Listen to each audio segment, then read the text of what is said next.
You're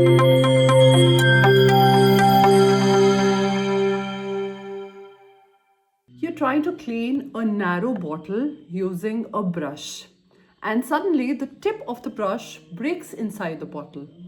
Now you have three options. Try to take it out, leave it there and work around it, or break the bottle open to remove the piece. Sounds familiar, right?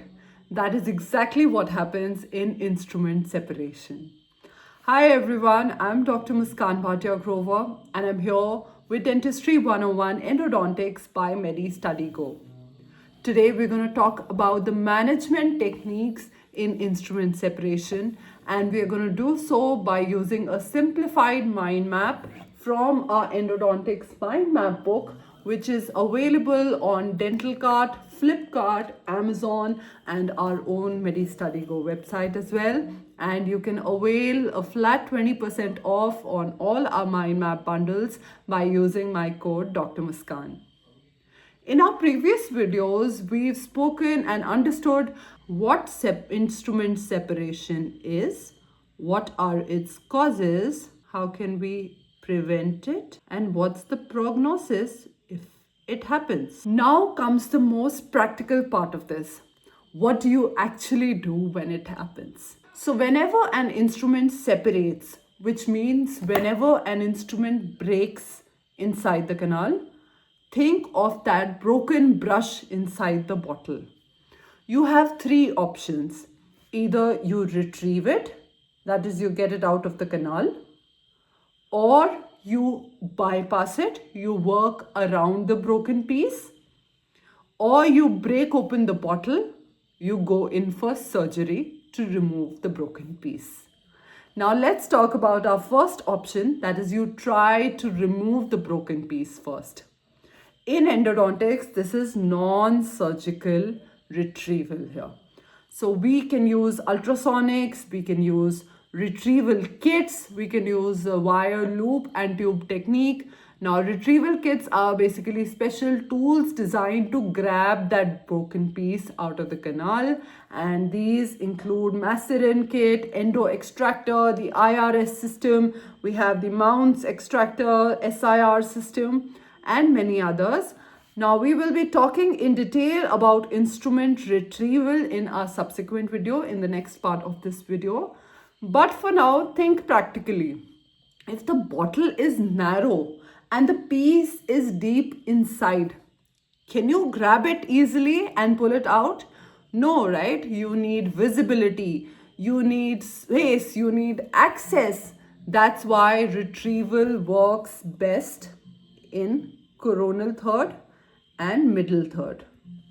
Retrieval only in coronal third and middle third. You have to have a proper access to that instrument fragment that is there, and this becomes very, very difficult in apical third, and the risk also increases. If you try too hard, you may just damage the canal or the root itself. You may cause damage to the root, to the bottle here itself, if you apply too much force.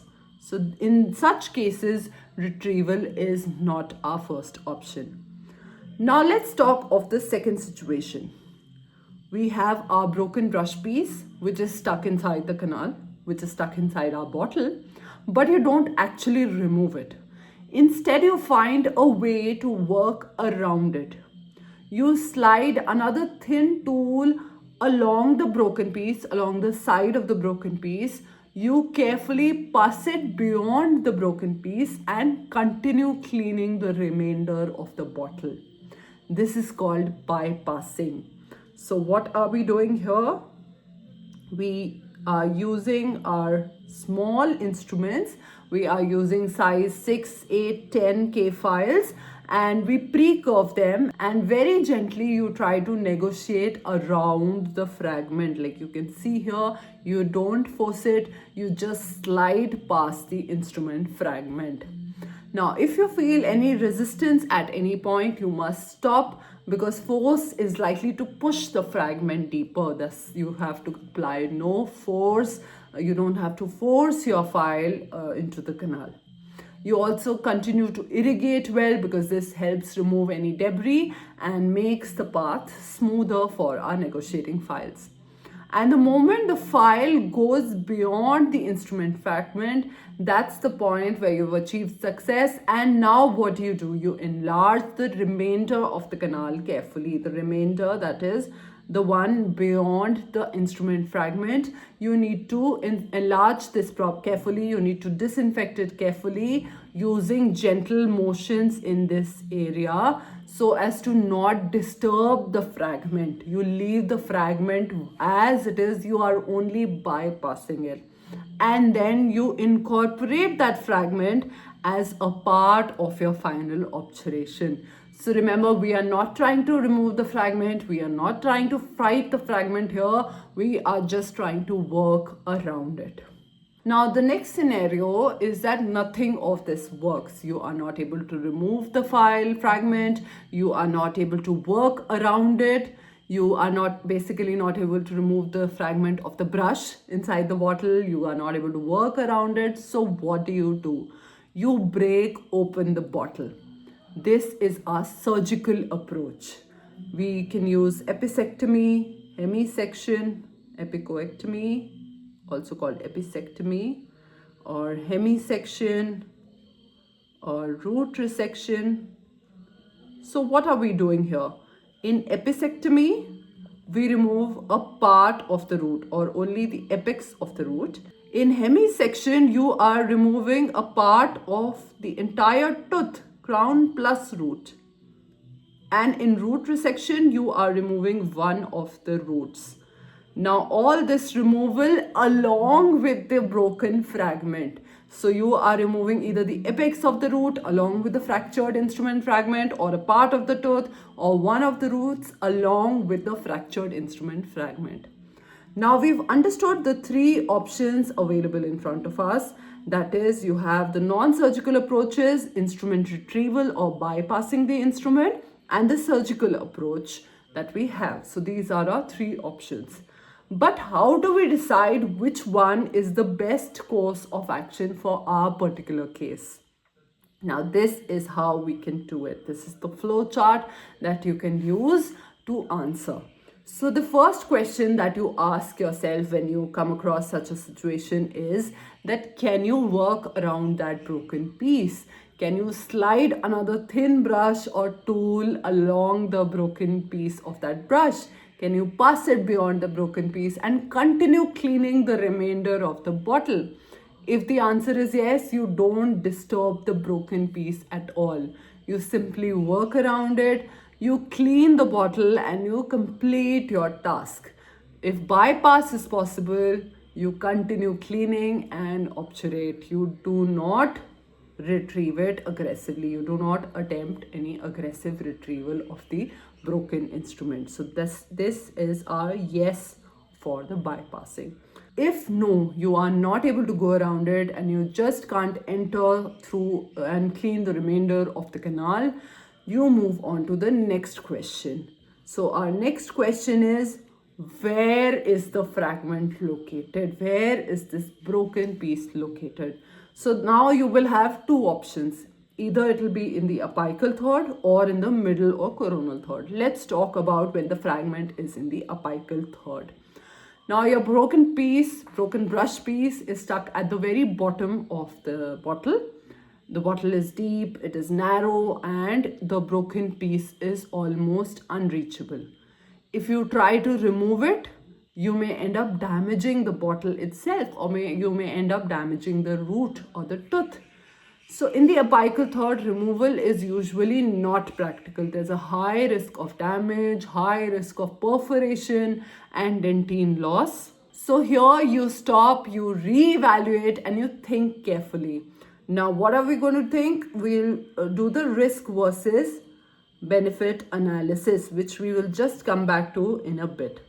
Now let's talk about our next option, which is when the broken piece is in the middle or the coronal third.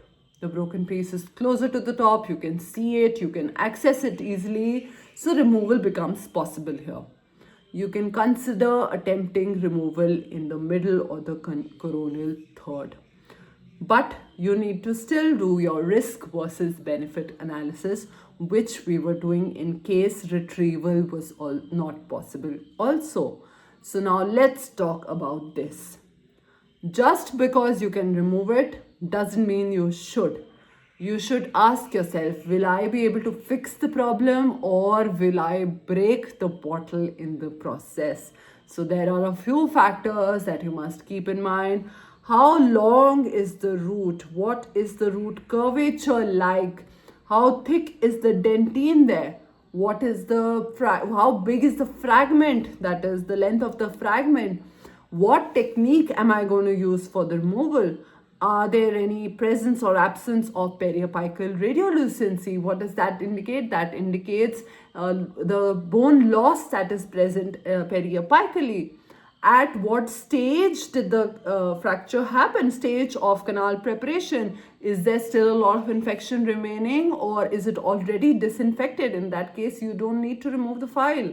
In that case, you don't need to go in for any aggressive interventions like surgically retrieving the fragment. So these are the factors that you must keep in mind. Basically, you are trying to understand if the removal is risky and how much is it going to help your case. Also remember, the prognosis depends upon a few factors which we have spoken in detail about in our previous videos, where we spoke of prevention and prognosis of instrument separation. But we'll quickly summarize it here. So our prognosis depends upon the presence of periapical lesions. What are the features periapically? How much bone loss is there? What are the lesions present? Is there radiolucency radiographically? Is there swelling clinically? It also depends upon the stage of canal preparation that we spoke about, stage of cleaning at the time of the fracture, whether there is any residual infection or was it properly disinfected before the instrument fractured, the potential weakening of the root if you attempt retrieval. This is also a factor affecting the prognosis of the tooth, and chances of perforation or further procedural risks. So at the end of the day, you have the bottle with you, you have the canal, and you ask yourself whether you should remove the piece or you should protect the bottle or you should protect your root. Remember, whenever you're doing this risk versus benefit ratio, it is always saving the tooth which is of prime importance. Save the tooth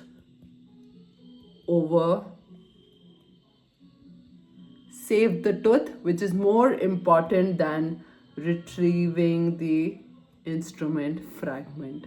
So if you've made the decision that yes, you are going to attempt retrieval, then comes the next question: how do you actually go about doing it? And that's exactly what we're going to talk about and discuss in the next part of our video, where we speak of instrument retrieval techniques in detail.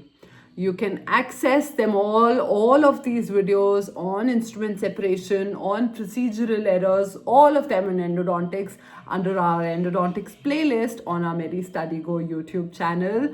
And I also have some exciting news for those of you who are keen leaders and learners. If you want to lead in your campus and represent Medi Study Go, you can apply to become a campus ambassador with us. The link is in our bio. You can check that out to become one. Thank you so much. With this, we've come towards the end of today's discussion, where we spoke of the management, the treatment options that we have for instrument separation. Do remember to like this video and share it with your friends, because better learning today means better dental care for patients tomorrow. This is Dr. Masserann signing off.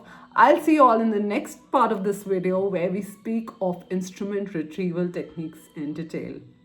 Until next time, study hard and study smart.